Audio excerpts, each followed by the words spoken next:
Assalamualaikum warahmatullahi wabarakatuh.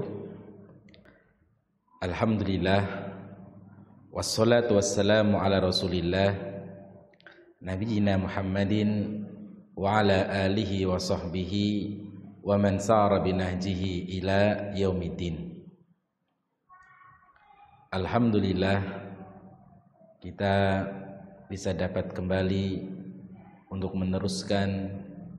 melanjutkan pelajaran kita, dan semoga antum semua sudah siap pada pelajaran barunya, sudah mempersiapkan diri, kitabnya, kemudian alat tulis yang lainnya, dan mencatat apa yang perlu untuk dicatat, karena Nabi kita Muhammad sallallahu alaihi wasallam telah bersabda, qayyidul ilma bil kitabah, tulislah ilmu dengan cara menulis.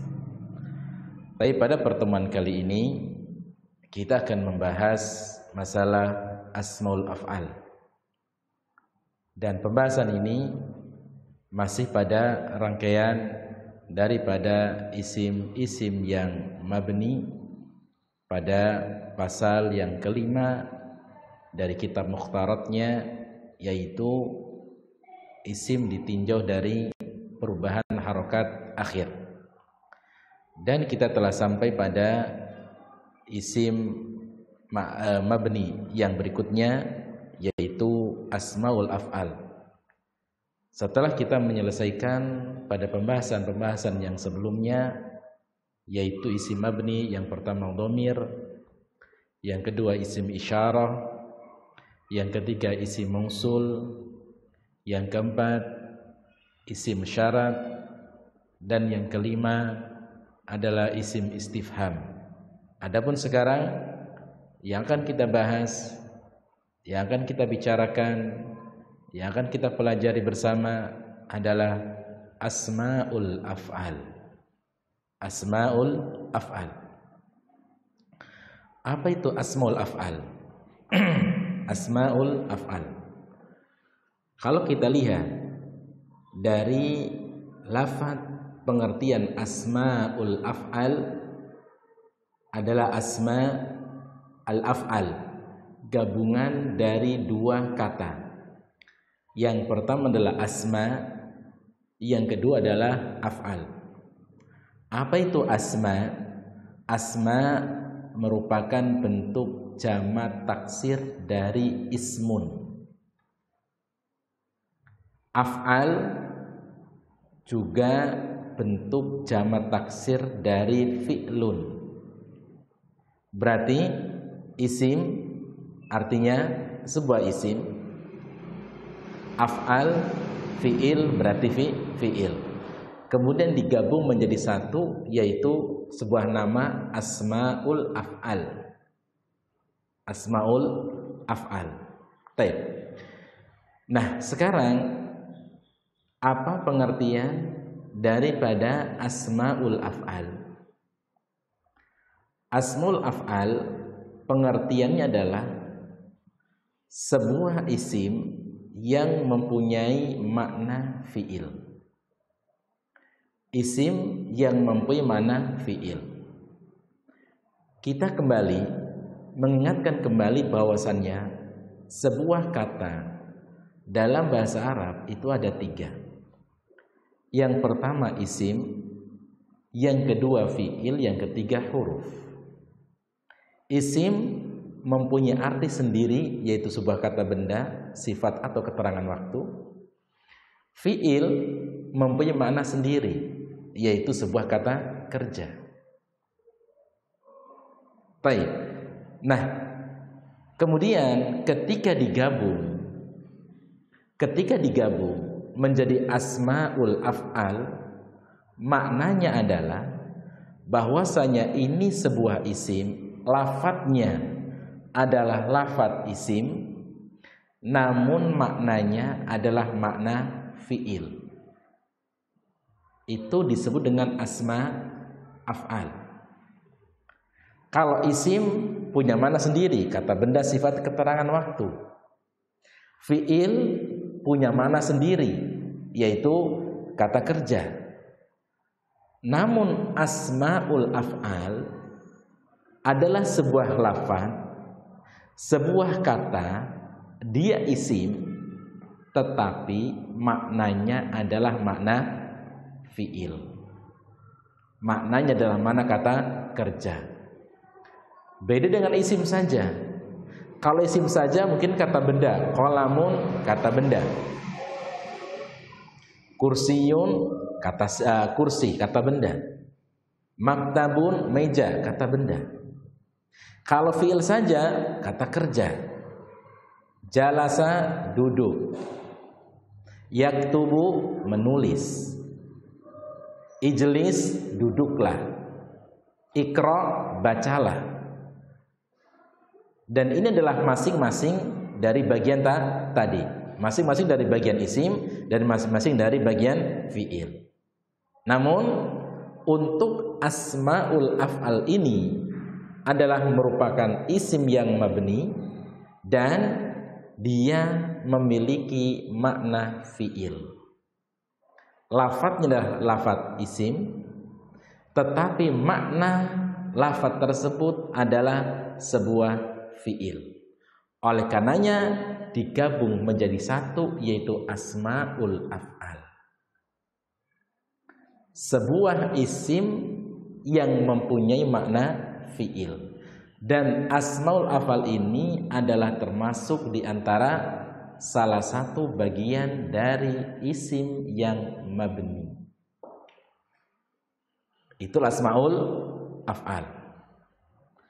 Oleh karena itu, asmaul af'al ini adalah sebuah kata yang tidak memiliki tanda isim dan tidak pula memiliki tanda fi'il. Itulah yang namanya asmaul af'al. Jadi asmaul af'al bisa kita simpulkan yang pertama, dia adalah sebuah isim tetapi mempunyai makna fi'il. Yang kedua, asmaul af'al adalah sebuah kata, sebuah lafaz yang tidak memiliki tanda-tanda isim dan juga tidak memiliki tanda-tanda fi'il. Itulah yang dinamakan dengan asmaul af'al.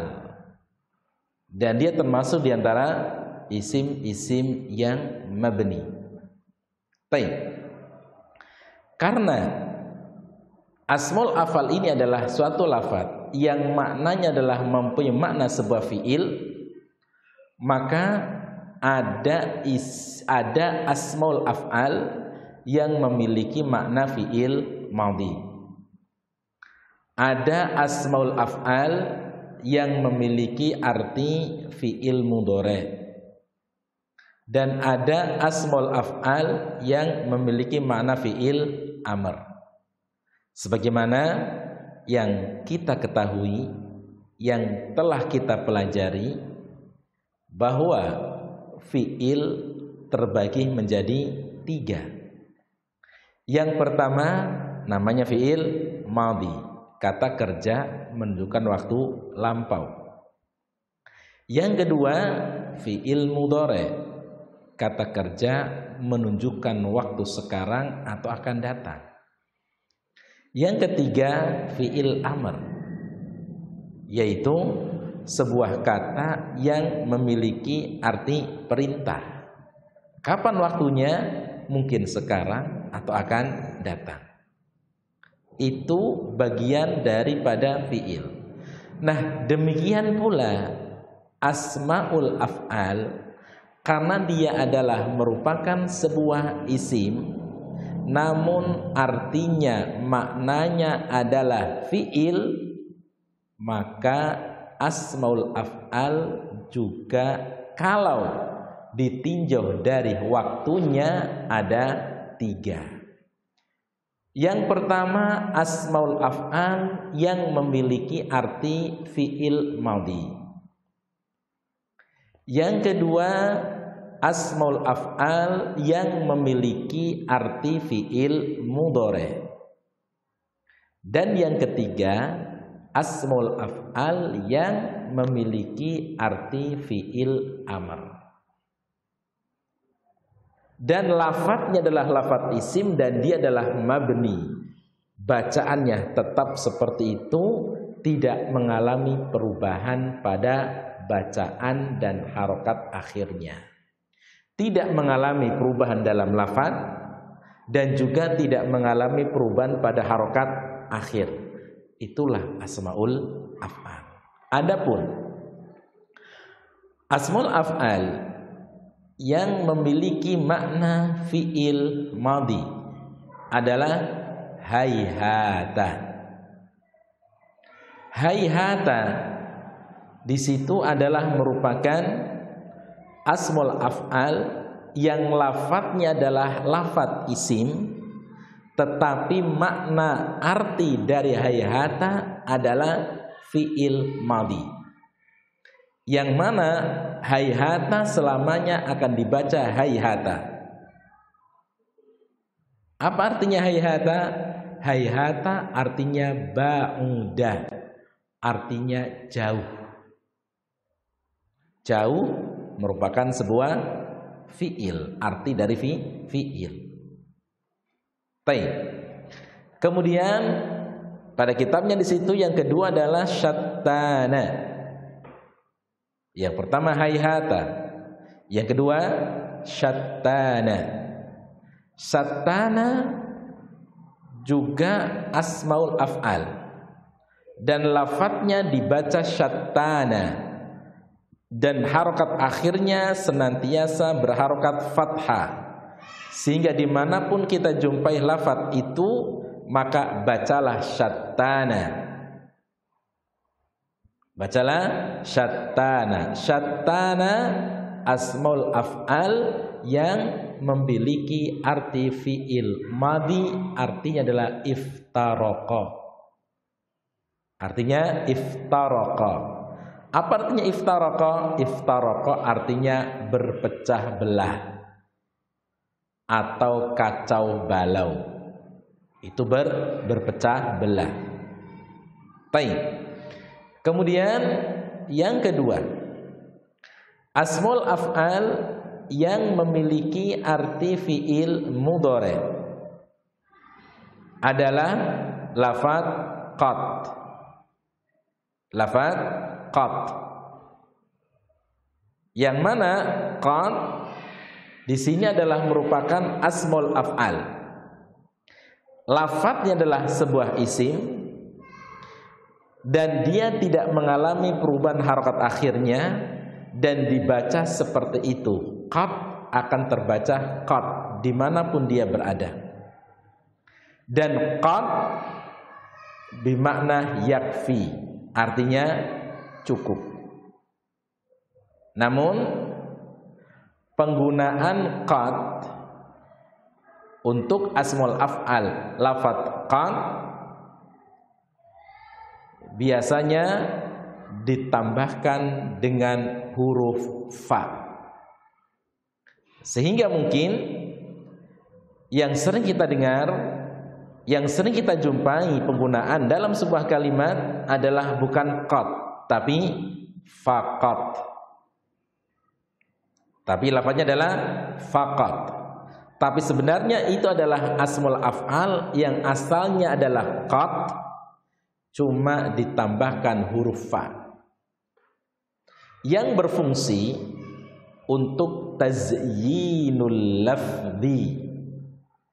Fungsi daripada peletakan penambahan fa pada qad sehingga terbaca faqat, fungsinya adalah untuk memperindah lafaz. Kenapa? Karena mungkin kalau kita melafadzkan qad saja, ini kelihatannya kurang indah. Kurang indah pelafadzannya. Maka supaya indah terlafadzkannya ditambahkan dengan fa, sehingga lafadznya adalah faqat.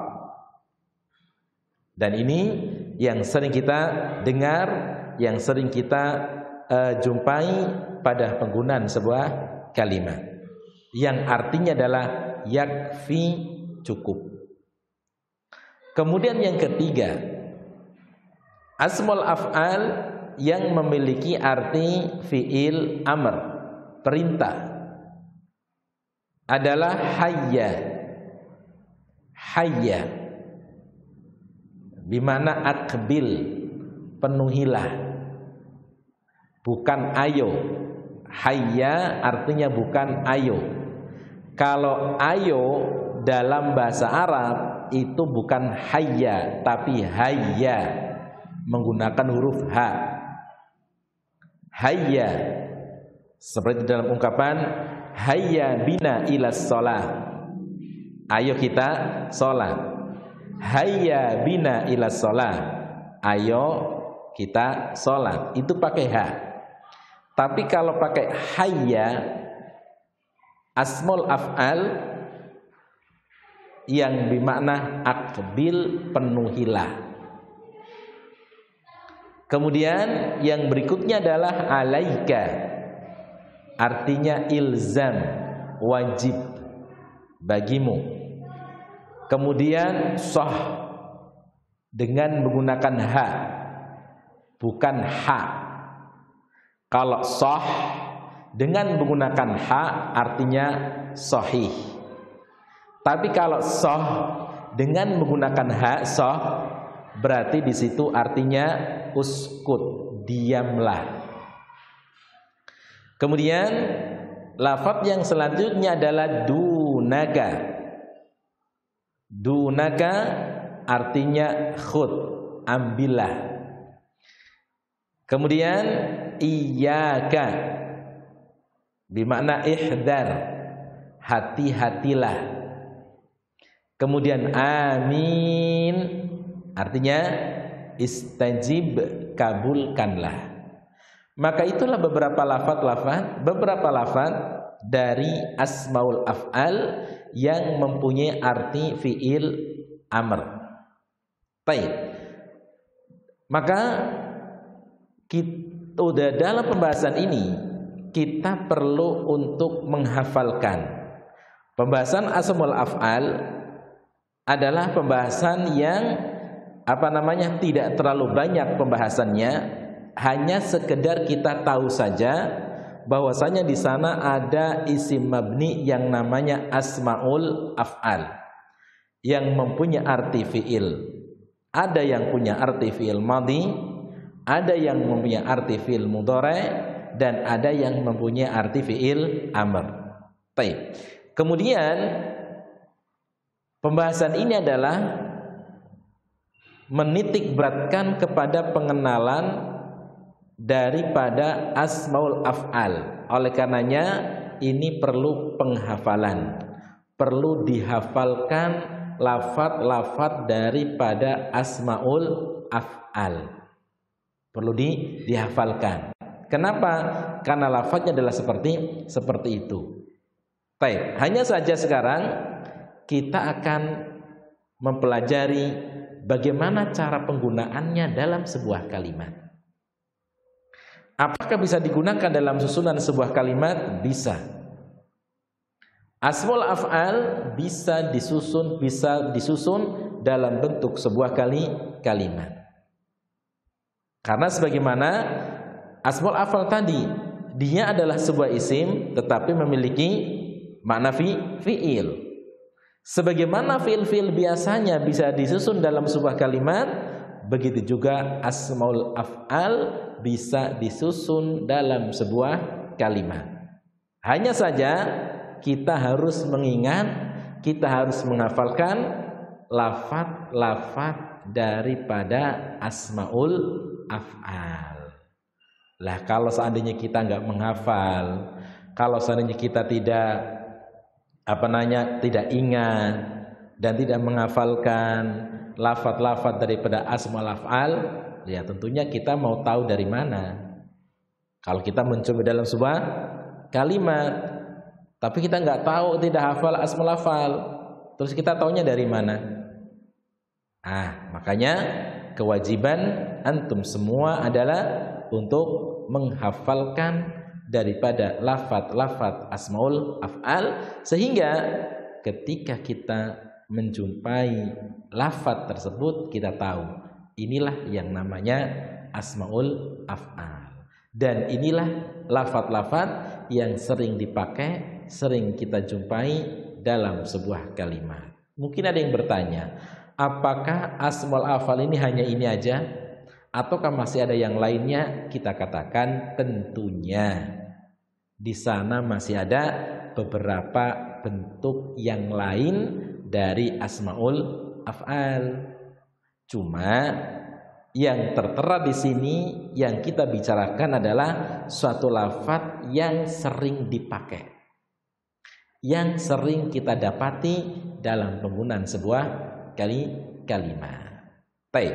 Sekarang penggunaan asmaul af'al dalam sebuah kalimat yang pertama adalah hayhata. Hayhata adalah contoh dalam sebuah kalimat.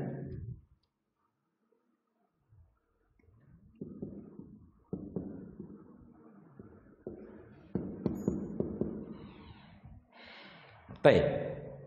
Semacam ini, ketika antum menjumpai lafaz semacam ini, maka dibacalah hayhata. Kenapa? Karena isim yang mabni lafadznya hanya itu dan bacanya hanya seperti itu dan tidak ada yang lainnya, maka terbaca hayhata kemudian baituka. Hayhata baituka. Ingat, hayhata tadi artinya apa?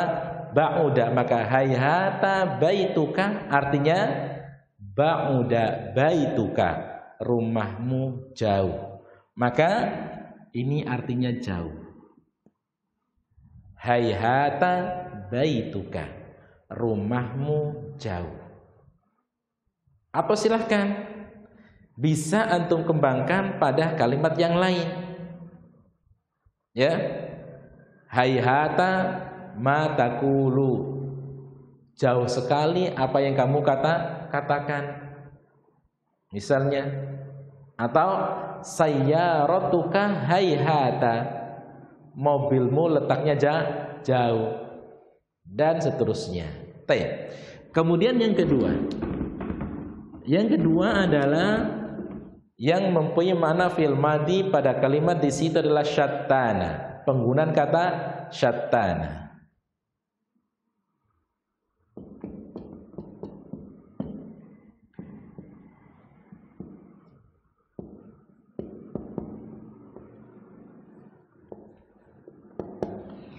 Baik. Maka di sini syattanal aduwu fil ma'rokati.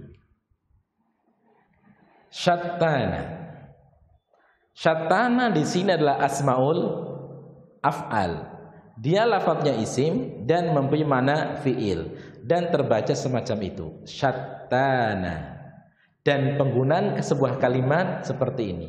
Syattana al-aduwu fil ma'rakati.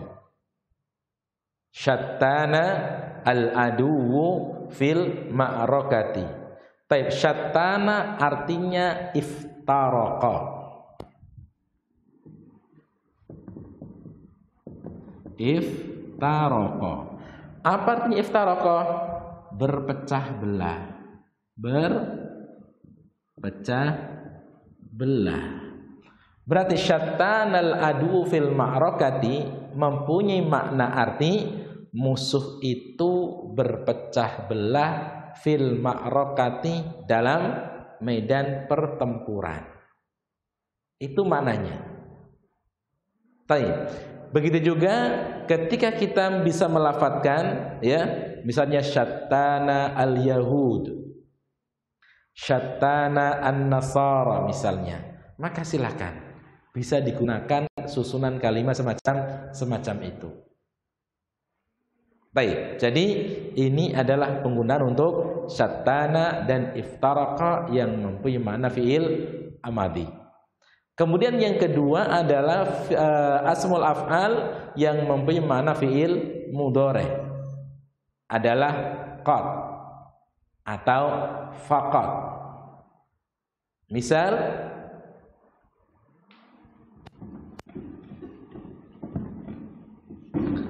contohnya adalah dalam penggunaan sebuah kalimat, di situ adalah misal akhadtu kitaban faqat. Saya mengambil sebuah kitab saja. Maka di situ cukup kita mengatakan faqat, artinya yakfi, cukup. Dan juga pada contoh-contoh yang lainnya. Kemudian penggunaan pada asmaul af'al bimakna hayya yang artinya akbil. Ini sebuah kalimat, sebuah contoh yang sudah familiar bagi kita. Ketika ucapan siapa? Ucapan muadzin. Ketika adzan pada panggilan untuk sholat, apa? Hayya 'alas shalah. Jadi hayya 'alas shalah, hayya di situ artinya bukan ayo atau mari kita sholat, bukan. Tapi akbil, penuhilah. Akbil, penuhilah panggilan sholat. Hayya 'alas shalah bimana akbil, penuhilah. Kemudian alaika bimana ilzam. Sebagaimana dalam sabda Nabi sallallahu alaihi wasallam, alaikum bisunnati wa sunnatil khulafa ar-rasyidin. Alaikum bimana ilzam, wajiblah bagi kalian untuk berpegang teguh dengan sunnahku dan sunnah khulafa ar-rasyidin. Kemudian sah artinya adalah uskut. Sah artinya uskut, diamlah. Ketika kita ingin mengatakan diamlah, cukup kita mengatakan sah. Kemudian dunaka artinya khud. Misal kita ingin mengatakan ambillah kitab itu, berarti dunakal kitab. Dunakal kitab, ambillah kitab itu. Kemudian iyyaka artinya ihdar. Iyyaka artinya ihdar. Misal iyyaka al-ghuluwa fid din. Iyyaka al-ghuluwa fid din artinya ihdar, hati-hati dalam perkara ghulu, berlebih-lebihan di dalam agama. Atau contoh yang lain dalam hadis Nabi, iyyaka al-ghadaba. Iyyaka al-ghadaba. Hati-hati dalam perkara marah. Itu penggunaannya bimana ilzam. Kemudian amin artinya istajib, kabulkanlah, dan ini adalah sebuah lafaz yang familiar juga dan kita semua telah mengetahuinya pada lafaz amin. Dan mungkin sebelum kita mengetahui bahasa Arab, sebelum kita mempelajari bahasa Arab, kita sudah mengenal terlebih dahulu kata amin ketika orang berdoa. Maka amin adalah merupakan apa? Asmaul af'al, sebuah fi'il, sebuah isim tetapi mempunyai makna fi'il. Contoh-contoh yang ada pada kitab hampir sama dengan contoh apa yang kita berikan tadi. Hayhata ma taqulu, jauh sekali apa yang kamu katakan. Hayhata asmul af'alnya. Hayya 'alas shalah, mari kita, bukan mari, penuhilah, panggillah, penuhilah salat. Iyyaka wal ghuluwa fid din, hati-hati al ghuluwa fid din, perbuatan yang berlebih-lebihan di dalam agama. Kemudian alaikum bisunnati wa sunnatil khulafa'ir rasyidina, dan wajib bagimu untuk berpegang teguh dengan sunnahku dan sunnah para khulafa ar-rasyidin. Dan itulah pembahasan daripada asmaul af'al. Kesimpulannya adalah asmaul af'al yang pertama adalah isim yang mabni, harokat akhir tidak berubah, dan lafaz tidak berubah. Yang kedua, asmaul af'al adalah sebuah isim yang mempunyai arti fi'il. Yang ketiga, asmaul af'al adalah sebuah isim yang tidak menerima tanda-tanda isim dan tidak menerima tanda-tanda fi'il. Yang keempat, penggunaan asmaul af'al dalam sebuah kalimat adalah sebagaimana keadaan penggunaan fi'il-fi'il yang lainnya. Kemudian yang kelima adalah antum semua harus menghafal asmaul af'al, lafaz-lafaz daripada asmaul af'al. Baik. Pertemuan kali ini kita cukupkan sekian. Semoga bisa bermanfaat dan bisa menjadi ilmu yang bermanfaat dan bisa menjadi tambahan ilmu untuk ana secara khususnya dan untuk antum secara umumnya. Dan kita tutup dengan doa kafaratul majelis. Subhanakallahumma wa bihamdika asyhadu an la ilaha illa anta astaghfiruka wa atubu ilaik. Wassalamualaikum warahmatullahi wabarakatuh.